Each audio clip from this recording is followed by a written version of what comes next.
आज की वीडियो के अंदर अपन डिस्कस करने वाले हैं गेट टॉपिक। जो गेट है वो एग्जाम के पॉइंट ऑफ व्यू से काफ़ी ज़्यादा इंपॉर्टेंट है। जब भी मैंने एग्जाम दिया था तब भी एक क्वेश्चन पूछा गया था गेट के ऊपर। तो गेट के अंदर अपन बेसिक से स्टार्ट करेंगे, फिर आगे जाके अपन देखेंगे कि गेट साइकिल क्या होती है और ह्यूमन गेट क्या होता है। अपना जो मेन टॉपिक है गेट साइकिल वो यहाँ से स्टार्ट होगा, लेकिन अपन पहले समझेंगे कि गेट क्या होता है और एनिमल्स और किसी पर्सन का गेट किस तरह का होता है। तो अपन यहाँ पर स्टार्ट करते हैं गेट। तो गेट के अंदर लिखा हुआ है it is a term use to describe the style of walking. जो गेट टर्म है इसका यूज़ अपन स्टाइल ऑफ वॉकिंग को डिस्क्राइब करने के लिए यूज़ करते हैं। मतलब कि जब अपन चलते हैं वॉक करते हैं उसी को अपन गेट कहते हैं। ठीक है, सिंपल सी डेफिनेशन है। वॉकिंग मतलब वॉकिंग के स्टाइल को ही अपन गेट कहते हैं। उसके बाद यहाँ पर एनिमल्स के गेट के बारे में बताया हुआ है। तो यहाँ पर है the gait in the animal is more stable since it walks on all the four limbs and the centre of gravity is in between the four limb and hind limbs. तो यहाँ पर यही लिखा हुआ है जो एनिमल्स का जो गेट पैटर्न होता है ना वो ज़्यादा स्टेबल होता है। क्यों? क्योंकि वो चार पैरों पे चलते हैं, उनके चार लिम्स पे वो वॉक करते हैं। इस कारण से उनका जो स्टेबिलिटी होती है ना वो ज़्यादा होती है। और जो इनके सेंटर ऑफ ग्रेविटी होता है एनिमल्स के अंदर वो होता है फोर लिम्स और हिंड लिम्स के बीच में। मतलब कि ये एनिमल है, एक एलिफेंट है, तो उसके आगे वाले पैर और पीछे वाले पैर के बीच में एक सेंटर ऑफ ग्रेविटी होगा और इनके अंदर स्टेबिलिटी भी ज़्यादा होती है। तो स्टेबिलिटी इसलिए ज़्यादा होती है क्योंकि इनका बेस ऑफ सपोर्ट जो होता है ना वो ज़्यादा होता है। तो देखो इनका बेस ऑफ सपोर्ट इतना ज़्यादा है, तो जितना ज़्यादा बेस ऑफ सपोर्ट होगा उतनी ज़्यादा स्टेबिलिटी होगी। मतलब बेस ऑफ सपोर्ट का मतलब इन दोनों चार पैर के बीच का स्पेस वो ज़्यादा है, तो इनकी स्टेबिलिटी ज़्यादा होगी। लेकिन अगर अपन इनको किसी ह्यूमन से कंपेयर करते हैं तो ऐसा ऑपोजिट हो जाता है, क्योंकि जो पर्सन होता है ना अपने दो पैरों पे चलता है, तो दो पैरों पे चलता है तो उनके बीच का स्पेस कम हो जाता है, मतलब इनका बेस ऑफ सपोर्ट कम हो जाता है। तो बेस ऑफ सपोर्ट कम होने से जो ह्यूमन है उसका स्टेबिलिटी भी कम हो जाती है। फिर उसके बाद यहाँ पे अपन ने देख लिया कि एनिमल्स के अंदर क्या हो रहा है, इनकी स्टेबिलिटी ज़्यादा होती है, चार लिम्स पर चलते हैं और आगे वाले पैर पीछे वाले जो पैर है फोर फुट और हिंड फुट है इनके बीच में सेंटर ऑफ ग्रेविटी होती है। उसके बाद यहाँ पर है and the speed is also more in animal gait since the trunk musculature helps the limbs in locomotion। तो यहाँ पर ये लिखा हुआ है कि एनिमल्स में गेट की स्पीड भी ज़्यादा होती है क्योंकि ट्रंक मस्कुलेचर लिम्स लोकोमोशन में हेल्प करते हैं। ट्रंक मस्कुलेचर यहाँ पे हेल्प कर रहे हैं लिम्स के लोकोमोशन के अंदर, और जो एनिमल्स होते हैं ना उनकी स्पीड भी ज़्यादा होती है इस कारण से। उसके बाद यहाँ पर ह्यूमन गेट के बारे में बताया हुआ है। जो ह्यूमन गेट है उसके बारे में this stability and speed is compromised in human gait because of the two leg gait. तो जो पर्सन होते हैं, जो ह्यूमन्स होते हैं ना दो पैरों पे चलते हैं क्योंकि उनका जो गेट पैटर्न होता है, गेट पैटर्न वो होता है टू लेग्ड गेट।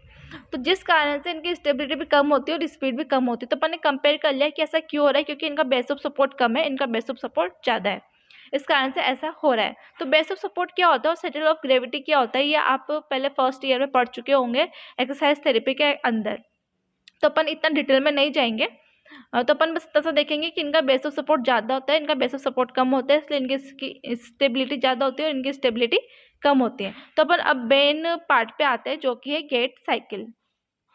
फिर अब उसके बाद यहाँ पर मेन टॉपिक आता है जो कि है गेट साइकिल। गेट साइकिल समझना काफ़ी ज़रूरी है, तो इसकी डेफिनेशन से अपन स्टार्ट करते हैं और इसको अपन प्रैक्टिकली करके भी देखेंगे। तो यहाँ पर डेफिनेशन के अंदर लिखा हुआ है it can be define as all the activities that occurs from heel contact of one foot to the next heel contact of the same foot। तो यहाँ पर अपन इस गेट साइकिल के अंदर एक ही पैर के फुट की बात करेंगे, मतलब सेम फुट, मतलब एक ही पैर का फुट। तो इसकी डेफिनेशन में ये लिखा हुआ है इसे उन सभी एक्टिविटीज के लिए डिफाइन किया जा सकता है जो कि एक फुट के हील के कांटेक्ट से लेकर उसी पैर के नेक्स्ट हील कांटेक्ट तक होती है। तो अपन इसको प्रैक्टिकली करके देखते हैं। तो यहाँ पर अपन स्टार्ट करते हैं इस डेफिनेशन को समझना, ठीक है। तो अपन ने इन दोनों पैरों को नाम दे दिया है, इधर वाला है राइट फुट और उधर वाला है लेफ्ट फुट। ये है राइट और वो है लेफ्ट, अपन ने यहाँ पे लिख दिया है। तो अपन गेट साइकिल को किस तरह से समझेंगे, कोई पर्सन है जिन्होंने वॉकिंग करना स्टार्ट किया है तो अपन को सिर्फ राइट फुट पे ध्यान देना है। तो ये एक यहाँ से पैर जाएगा आगे, फिर अपन को सिर्फ इस पे ध्यान देना है। तो अपने गेट साइकिल स्टार्ट होगी इस वाली जगह से, फिर पर्सन आगे चलेगा, फिर यहाँ से लेके फिर वो इसी पैर को आगे रखेगा। अपन वॉकिंग करते जब ऐसे करते हैं, एक राइट फुट पे एक लेफ्ट फुट एक राइट फुट, तो ये जो राइट फुट है वहां तक पहुंच गया। पहले राइट फुट यहाँ पर था अब वो वहां पर पहुंच गया, तो ये पूरी एक हो गई गेट साइकिल। जब एक ही फुट मतलब सेम फुट आगे दोबारा ग्राउंड को टच होगा तो इन दोनों के बीच को अपन कहेंगे एक गेट साइकिल। तो पर्सन इस गेट साइकिल को दोबारा परफॉर्म करेगा। अपन फिर से ध्यान देंगे, ये राइट फुट आगे आया और फिर ये राइट फुट फिर से आगे आया, तो ये होगी पूरी एक गेट साइकिल। और अपन यहाँ पर फिर से इस गेट साइकिल की डेफिनेशन को समझते हैं। It can be define as all the activities that occurs from heel contact of the one foot to the next heel contact of the same foot.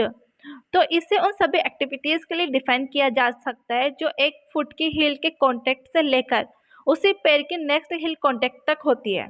मतलब कि ये एक पूरी साइकिल है जिसके अंदर एक नॉर्मल गेट साइकिल क्या होता है, सबसे पहले अपन राइट फुट आगे रखते हैं, फिर लेफ्ट फुट, फिर राइट फुट, फिर लेफ्ट फुट, फिर राइट फुट, लेफ्ट फुट, इस तरह से अपन आगे चलते रहते हैं। तो एक ही साइकिल वहाँ पर चलती रहती है राइट और लेफ्ट फुट की। तो यहाँ पर सिर्फ अपन को सेम फुट के पे ध्यान देना है, मतलब एक के पैर की बात हो रही है कि कोई भी पर्सन है उसने अपना राइट पैर आगे रखा, फिर उसने अपना लेफ्ट फुट आगे रखा, फिर राइट फुट आगे रखा, तो यहाँ से यहाँ तक के जो उसका फेज होगा वो होगा गेट साइकिल। ठीक है, तो अपन गेट साइकिल समझ गए क्या हो गया, जब सेम फुट की हिल कांटेक्ट होगा, यहाँ पे हिल कांटेक्ट हुआ, फिर उसी पैर का सेम फुट का हिल कांटेक्ट होगा, उसको अपन पूरी एक गेट साइकिल कहेंगे। शायद आप सब समझ गए होंगे। उसके बाद आता है यहाँ पर इसकी फेज। तो गेट साइकिल की 2 फेज होती है, एक होती है स्टांस फेज और एक होता है स्विंग फेज। तो इन दोनों के बारे में आगे लिखा हुआ है। तो गेट साइकिल अपन समझ लिया क्या होता है। तो गेट साइकिल के अंदर 2 फेज होते हैं, स्टांस फेज और स्विंग फेज। तो इनके अंदर यहाँ पर परसेंटेज भी है। जो स्टांस फेज होता है ना वो 60% होता है और स्विंग फेज होता है 40% होता है। तो परसेंट पे भी अपन ध्यान नहीं देंगे, परसेंट अपन आगे समझेंगे। तो यहाँ पर जो स्टांस फेज और स्विंग फेज है ना, इसके अंदर भी अलग अलग फेज आती है। जैसे कि स्टांस फेज के अंदर यहाँ पे 1 2 3 4 5 फेज आती है और स्विंग के अंदर 1 2 3 फेज आती है। तो स्टांस फेज के अंदर है heel strike, foot flat, mid stance, heel off and toe off. इन सबको भी अपन समझेंगे अभी प्रैक्टिकल से। उसके बाद यहाँ पर आता है acceleration, mid swing and deceleration. ठीक है, तो ये 2 फेज हो गए। तो अब इनको अपन एक एक करके एक एक फेज को अच्छे से पढ़ेंगे। उसके बाद यहाँ पर आता है डबल लिम्ब सपोर्ट भी आता है। डबल लिम्ब सपोर्ट का मतलब एक तो ये हो गया स्टांस फेज, एक हो गया स्विंग फेज। और डबल सपोर्ट के अंदर मतलब जो दोनों पैर होते हैं ना, दोनों ही पैर ग्राउंड पे होते हैं, तो उसको अपन डबल लिम्ब सपोर्ट कहते हैं। तो अब स्टांस फेज क्या होता है, स्विंग फेज क्या होता है, इनकी भी अपन डेफिनेशन देखेंगे। तो यहाँ पे लिखा हुआ है स्टांस फेज के अंदर this comprise 60% of normal adult gait cycle. It begins with the initial heel contact and ends with the toe coming off the ground. तो यहाँ पर है इसमें नॉर्मल अडल्ट गेट साइकिल का 60% शामिल होता है। 60% मतलब अपन आगे देखेंगे, इसका परसेंटेज अपन आगे समझेंगे, क्योंकि पहले अपन को याद होना चाहिए कि स्टांस फेज और स्विंग फेज क्या होता है। तो इसमें नॉर्मल अडल्ट गेट साइकिल का 60% शामिल होता है। ये फेज हिल कॉन्टेक्ट से शुरू होता है और जब तक मतलब टो ग्राउंड से उठ नहीं जाता तब तक चलता है। मतलब टो ग्राउंड से उठते ही ये फेज जो होता है ना वो खत्म हो जाता है। तो इसको भी अपन अभी प्रैक्टिकल से करके देखते हैं। तो अपन यहाँ पे स्टांस फेज को समझेंगे प्रैक्टिकली। तो अपन फिर से पैर पे समझेंगे, ये राइट फुट है और वो लेफ्ट फुट है, तो अपन सिर्फ राइट फुट पे ध्यान देंगे। स्टांस फेज राइट फुट में भी होगी, लेफ्ट फुट में भी होगी, लेकिन अपन इन दोनों को एक ही फुट पे समझेंगे कि स्टांस फेज क्या होती है। जब इसकी स्टांस फेज चलेगी तब उसकी स्विमिंग फेज चलेगी, उसकी स्विमिंग फेज चलेगी, इसकी स्टांस फेज चलेगी, इस तरह से चलता रहता है ये। तो अपन इसको स्टार्ट करते हैं वॉकिंग। तो ये जो हील है ना, जब वो ग्राउंड के कांटेक्ट में आएगी तब से ये जो फेज है ना वो स्टार्ट होगा। मतलब यहाँ से स्टांस फेज स्टार्ट हो गया है, फिर पर्सन आगे चलेगा, फिर वो पैर आगे आ गया, फिर पर्सन इस वाले पैर को ऊपर उठाएगा, फिर जब तक ये थंब है ना ऊपर नहीं चला जाता तब तक यहाँ पर स्टांस फेज चलेगी। तो अपन इसको फिर से स्टार्ट करते हैं, थोड़ा जल्दी फास्ट, ये थोड़ा स्लो में था। हाँ, तो पर्सन ने आगे रखा पैर, फिर चला, यहाँ से फेज स्टार्ट हुई और जब तक ये थंब है वो उठ नहीं जाता तब तक ये फेज चलेगी। तो यहाँ पर इस तरह से फेज खत्म हो जाती है। तो अपन ने यहाँ पे स्टांस फेज समझ लिया कि स्टांस फेज क्या होता है। उसके बाद यहाँ पर आता है स्विंग फेज। स्विंग फेज के अंदर लिखा हुआ है this forms 40% of gait cycle in adults. यह जो स्विमिंग फेज होता है ना, यह अडल्ट गेट साइकिल का 40% बनाता है। मतलब कि स्टांस फेज तो बना रहा था 60% और स्विमिंग फेज बना रहा है 40%। मतलब कि स्टांस फेज ज़्यादा देर तक चलेगा और स्विंग फेज जो है वो कम टाइम के लिए चलेगा, मतलब 40% ही चलेगा। तो इसके अंदर लिखा हुआ है it's begins when the concert foot flat of the ground and when the foot comes in contact with the ground. तो यहाँ पर इस स्विंग फेज के अंदर ये लिखा हुआ है, यह फेज तब शुरू होता है जब फुट ग्राउंड से उठ जाता है, ठीक है। और फिर ये फेज खत्म तब होता है जब सेम फुट ग्राउंड से कांटेक्ट में आता है। जैसे पैर ग्राउंड से उठेगा स्विमिंग फेज स्टार्ट हो जाएगी, जब तक वो पैर जमीन तक नहीं आता जब तक वहां पर स्विमिंग फेज चलेगी। अपन यहाँ पे स्टार्ट करते हैं स्विंग फेज को समझना। अपन ने पहले की तरह इसको राइट फुट नाम दे दिया और उसको लेफ्ट फुट नाम दे दिया। अपन यहाँ पर राइट फुट से समझेंगे स्विंग फेज को। तो स्विंग फेज का ये मतलब समझ लो कि जब पैर जो हवा में होगा उसको अपन स्विंग फेज कह रहे हैं। और स्टांस फेज अपन ने पहले पढ़ा था जिसके अंदर जो हील कॉन्टेक्ट से लेकर टो ऑफ तक स्टांस फेज चल रही थी। मतलब कि जो पैर है ना वो स्टांस फेज के अंदर मतलब वो ग्राउंड के कॉन्टेक्ट में रहेगा, लेकिन स्विंग फेज के अंदर जो फुट है ना वो ग्राउंड के कॉन्टेक्ट में नहीं रहेगा। तो अपन इसको समझना स्टार्ट करते हैं। जो पर्सन है ना वो चलना स्टार्ट करेगा तो हील कांटेक्ट में आया, ये तो हो गई स्टांस फेज, ये राइट फुट की स्टांस फेज। अब यहाँ से स्विंग फेज होगी राइट फुट की। तो जैसे ये अंगूठा ऊपर उठा, यहाँ से इसकी स्टांस फेज हो गई और यहाँ सॉरी वो स्विंग फेज हो गई। और जैसे ही कांटेक्ट में आया पैर ग्राउंड के, जैसे ही हील स्ट्राइक हो गई, यहाँ पर जो स्विंग फेज है ना वो खत्म हो गया। तो पर्सन दोबारा चलेगा और अपन उसको एक बार फिर समझेंगे। यहाँ से पर्सन ने चलना स्टार्ट किया, ये हुई स्टांस फेज। फिर यहाँ से ये पैर ऊपर उठेगा, जैसे अंगूठा ऊपर हुआ उठा, ये हो गई स्विंग फेज। और जैसे हील कांटेक्ट में आएगी यहाँ पर, तो यहाँ पर जो स्विंग फेज है ना वो खत्म हो जाएगी। तो यहाँ से जैसे पैर ऊपर उठा के यहाँ पर रखा, जैसे यहाँ से पैर उठा और यहाँ पर आया तो यहाँ पर स्विंग फेज हुई। और जैसे ही वो हील जो कांटेक्ट में आ गई ग्राउंड के और यहाँ पर स्विंग फेज खत्म हो गई। अपन ने यहाँ पर समझ लिया स्विंग फेज को भी। स्विंग फेज अपन ने समझ लिया कि जब पैर हवा में रहेगा तो उसको अपन स्विंग फेज कहेंगे, और स्टांस फेज अपन तब कहेंगे जब जो पैर है ना वो ग्राउंड के कांटेक्ट में रहेगा। तो एक बार फिर स्टांस फेज और स्विंग फेज को समझते हैं। It's begins when with the initial heel contact and ends with the toe coming off the ground. मतलब इसके अंदर जो हील है ना जब कांटेक्ट में आएगा ग्राउंड के, तब से ही ये फेज स्टार्ट होगा। इनिशियल कब होगा, जब पैर मान लो ये एडी है एक ग्राउंड से टच हुई तो यहाँ से स्टार्ट हुआ। और कब खत्म होगा, जब पैर है ना वो ऊपर जो थंब है ये ऊपर उठ जाएगा, तब ये फेज है जो खत्म हो जाएगा, ठीक है। तो स्विंग फेज के अंदर ये है कि जैसे ही यहाँ पर ये स्टांस फेज खत्म हो गई तो स्टांस फेज खत्म होते ही स्विंग फेज स्टार्ट हो जाएगी। मतलब टो जैसे ऊपर उठेगा तो यहाँ से स्विंग फेज स्टार्ट हो जाएगी। और जब तक जो आगे सेम ये वाला जो पैर है ना जब तक इसका हील कांटेक्ट नहीं हो जाता तब तक यहाँ पर स्विंग फेज चलेगी। तो ये तो हो गई स्टांस फेज, हील के कांटेक्ट से लेकर टो के ऑफ तक, और टो के ऑफ होने से हील के ग्राउंड पर टच होने तक स्विंग फेज। तो स्विंग फेज हो गई, स्टांस फेज हो गई, ठीक है। तो अभी अपन ने यहाँ पे पढ़ा था स्टांस फेज। तो अपन ने स्टांस फेज के अंदर देखा था कि इसके अंदर भी अलग अलग फेज आते हैं, जैसे कि heel stack, foot flat, mid stance, heel off and toe. तो इस सबको अपन डायग्राम से समझेंगे और प्रैक्टिकली भी समझेंगे।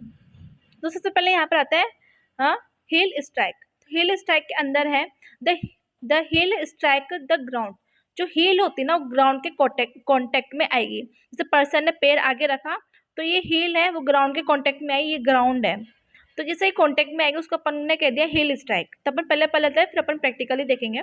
उसके बाद है फुट फ्लैट। फुट फ्लैट के अंदर क्या होगा, the foot is flat on the ground. जो पैर है ना वो पूरे ग्राउंड के ऊपर आ जाएगा, यहाँ पर पूरा पैर रहेगा ये, ठीक है, पूरे ग्राउंड में रहेगा। तो उसको अपन ने कह दिया फुट फ्लैट।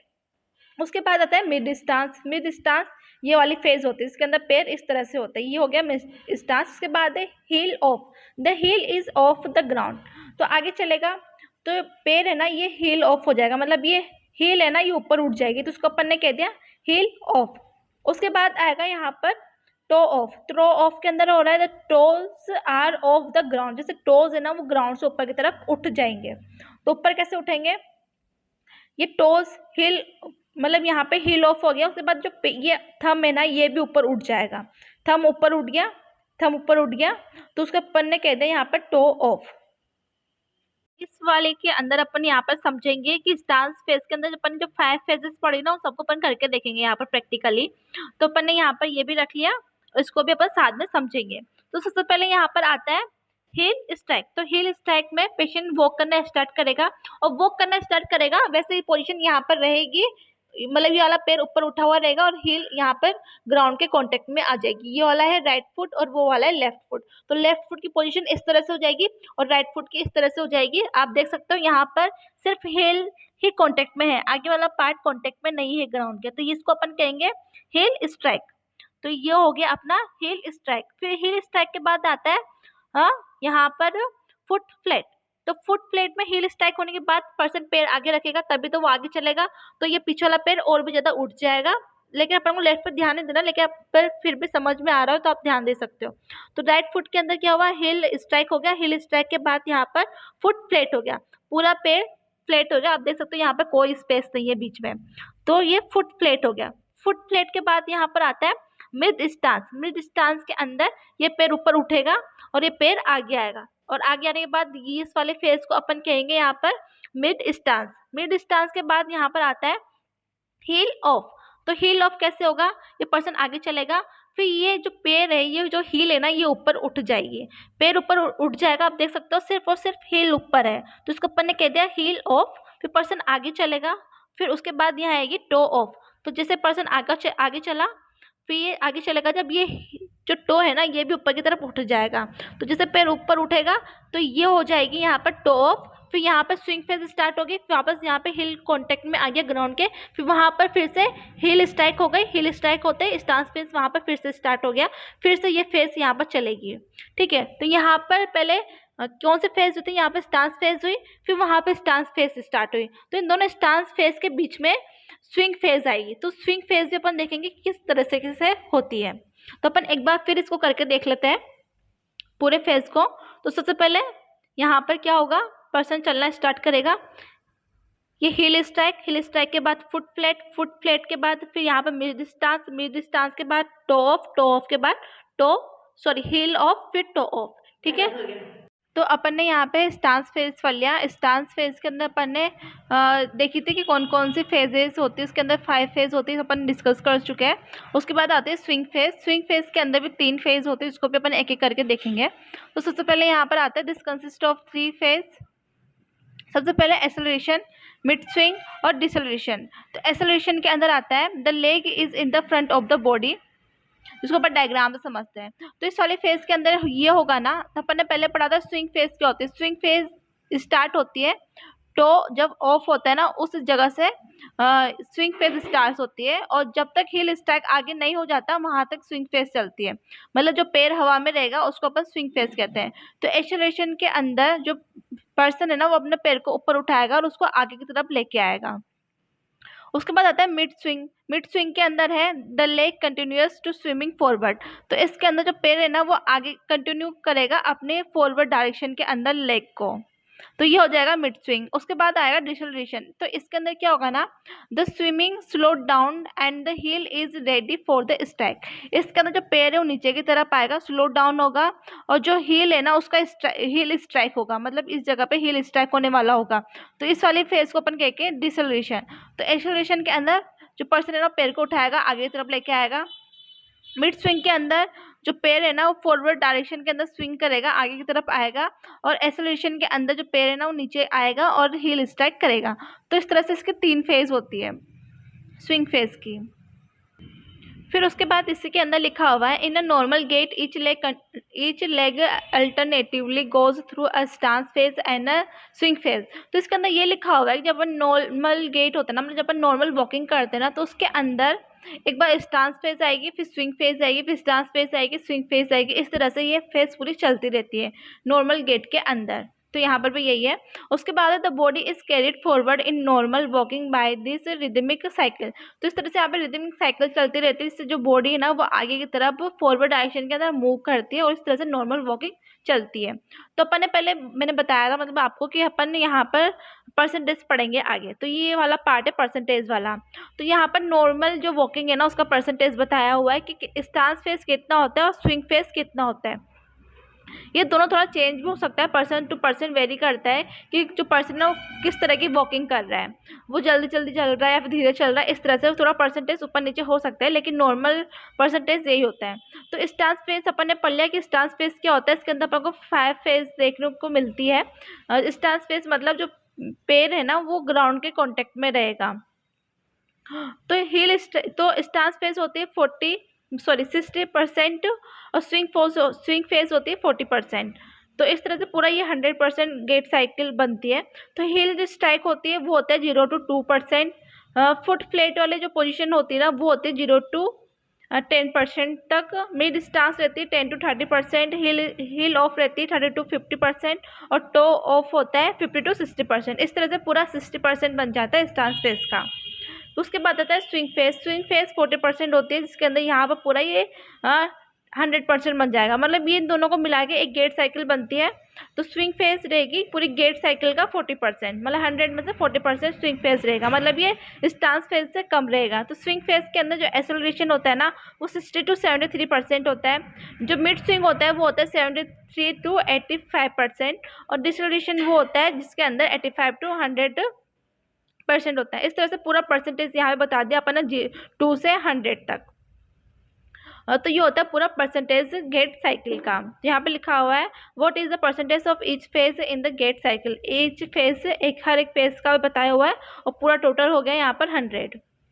उसके बाद इसी के अंदर एक और मेन पार्ट है जो कि है ह्यूमन गेट। तो यहाँ पर ह्यूमन गेट के बारे में बताया। इसके पहले भी अपन ने ह्यूमन गेट के बारे में पढ़ा था, लेकिन इसके अंदर कुछ अलग चीज़ें हैं।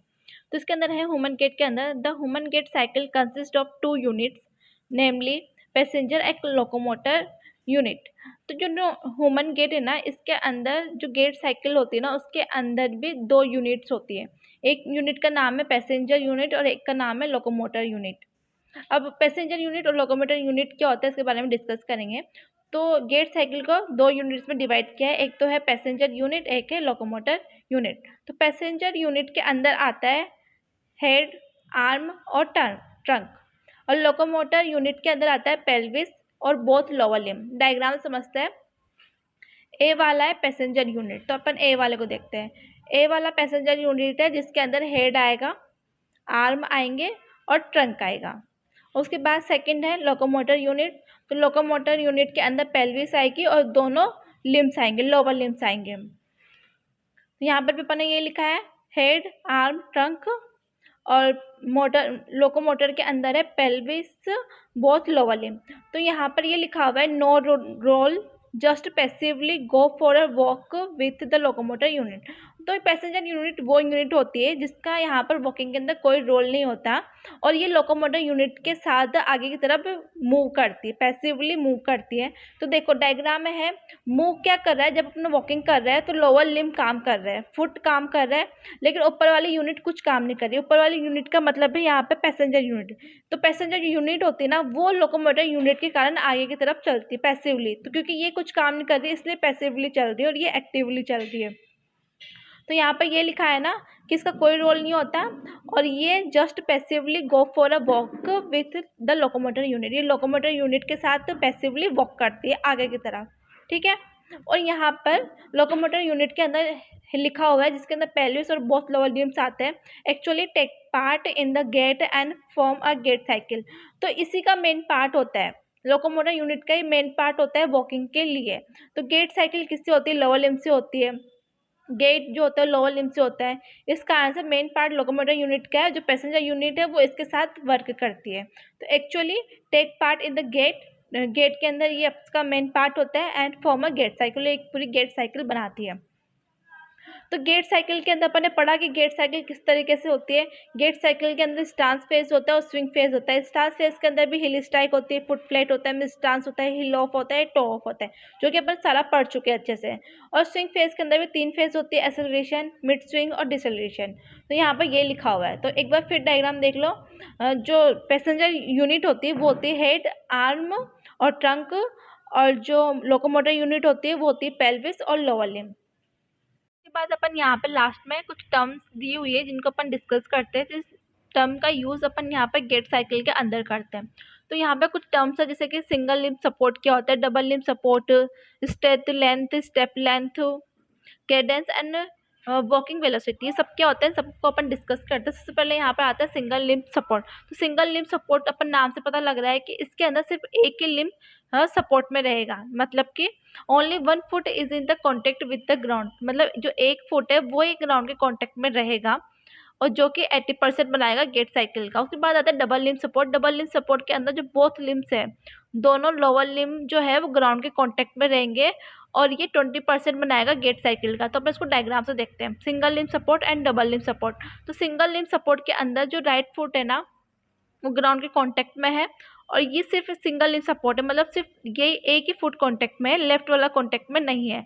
उसके बाद आएगा जब पर्सन आगे वॉक करेगा तो डबल लिम्ब सपोर्ट आएगा, मतलब दोनों जो लोअर लिम्ब है ना वो ग्राउंड के कांटेक्ट में रहेंगे, राइट भी और लेफ्ट भी। फिर जो पर्सन है वो आगे वॉक करेगा तो फिर राइट फुट जो है वो तो ऊपर उठ जाएगा, और जो लेफ्ट फुट है ना वो ग्राउंड के कांटेक्ट में रहेगा, और अपन इसको फिर से नाम दे देंगे सिंगल लिम्ब सपोर्ट। इस तरह से पूरी ये चलता रहता है, एक बार सिंगल लिम्ब सपोर्ट, फिर डबल लिम्ब सपोर्ट, फिर सिंगल लिम्ब सपोर्ट, उसके बाद डबल लिम्ब सपोर्ट, इस तरह से चलता रहेगा। इस तरह से वॉकिंग चलती रहेगी। लेकिन यहाँ पर ये है, एक बार अगर राइट फुट सब इसमें है, कॉन्टेक्ट में है ग्राउंड के, तो उसके बाद डबल लिम्ब सपोर्ट के बाद लेफ्ट फुट जो है वो ग्राउंड के कॉन्टेक्ट में रहेगा।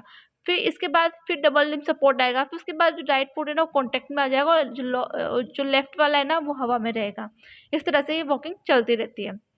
तो सिंगल लिम्ब सपोर्ट हो गया और डबल लिम्ब सपोर्ट हो गया। उसके बाद यहाँ पर आता है स्ट्रेच लेंथ।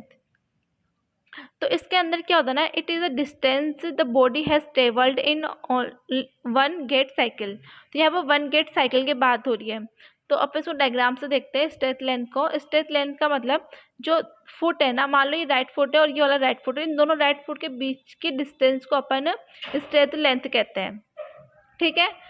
तो ये एक गेट साइकिल बनाता है। अपन ने गेट साइकिल की डेफिनेशन के अंदर भी यही पढ़ा था, तो इसी के अंदर भी वही है। तो उसके बाद यहाँ पर आता है स्टेप लेंथ। स्टेप लेंथ के अंदर है, it is a distance 1 foot has travelled during a gait cycle. तो इसके अंदर सिर्फ 1 फुट की बात हो रही है। तो 1 फुट मतलब ये स्टेप लेंथ, जब 1 फुट जितना ट्रेवल करता है ना उसको स्टेप लेंथ कहते हैं। मतलब ये मान लो लेफ्ट फुट है, तो लेफ्ट फुट से राइट फुट के बीच के डिस्टेंस को अपन स्टेप लेंथ कहेंगे। उसके बाद राइट फुट से लेफ्ट फुट के बीच के इस डिस्टेंस को अपन यहाँ पे स्टेप लेंथ कहेंगे। मतलब एक गेट साइकिल के अंदर 2 स्टेप लेंथ आ जाती है, और एक गेट साइकिल को के अंदर एक स्ट्रेट लेंथ आती है। उसके बाद यहाँ पर आता है कैडेंस। तो कैडेंस के अंदर है number of steps taken in a specific time. एक स्पेसिफिक टाइम के अंदर कितने नंबर ऑफ स्टेप्स को चला जा रहा है उसको कैडेंस कहते हैं। उसके बाद आते हैं वॉकिंग वेलोसिटी। इसके अंदर है the speed of walking on a smooth saline surface. जब अपन स्मूथ सलाइन सरफेस पर चलते हैं उसके अंदर वॉकिंग की स्पीड को वॉकिंग वेलोसिटी कहते हैं। उसके बाद यहाँ पर एक और जो है टर्म है जो कि है फुट एंगल। जो फुट एंगल क्या होता है ना, जो भी पर्सन होता है अपने फुट को रखता है वो सीधा नहीं रखता है, तो यहाँ पर एक एंगल बनता है फुट के अंदर, तो इसको अपन कहते हैं फुट एंगल। जो फुट एंगल होता है ना पर्सन टू पर्सन वेरी करता है, किसी का ज़्यादा होता है फुट एंगल, किसी का कम होता है फुट एंगल। तो अपन ने आज के वीडियो के अंदर पढ़ा गेट के बारे में, गेट साइकिल के बारे में और ह्यूमन गेट के बारे में, जिसके अंदर अपन ने पढ़ा कि स्टांस फेज क्या होते हैं, स्टांस फेज के अंदर कितनी फेज होती है वो भी अपन ने डिस्कस की। उसके बाद स्विंग्स फेज के बारे में पढ़ा। उसके बाद अपन ने कुछ टर्म्स के बारे में पढ़ा। अगर वीडियो अच्छी लगी हो तो उसको लाइक करें, शेयर करें, सब्सक्राइब करें। Thank you.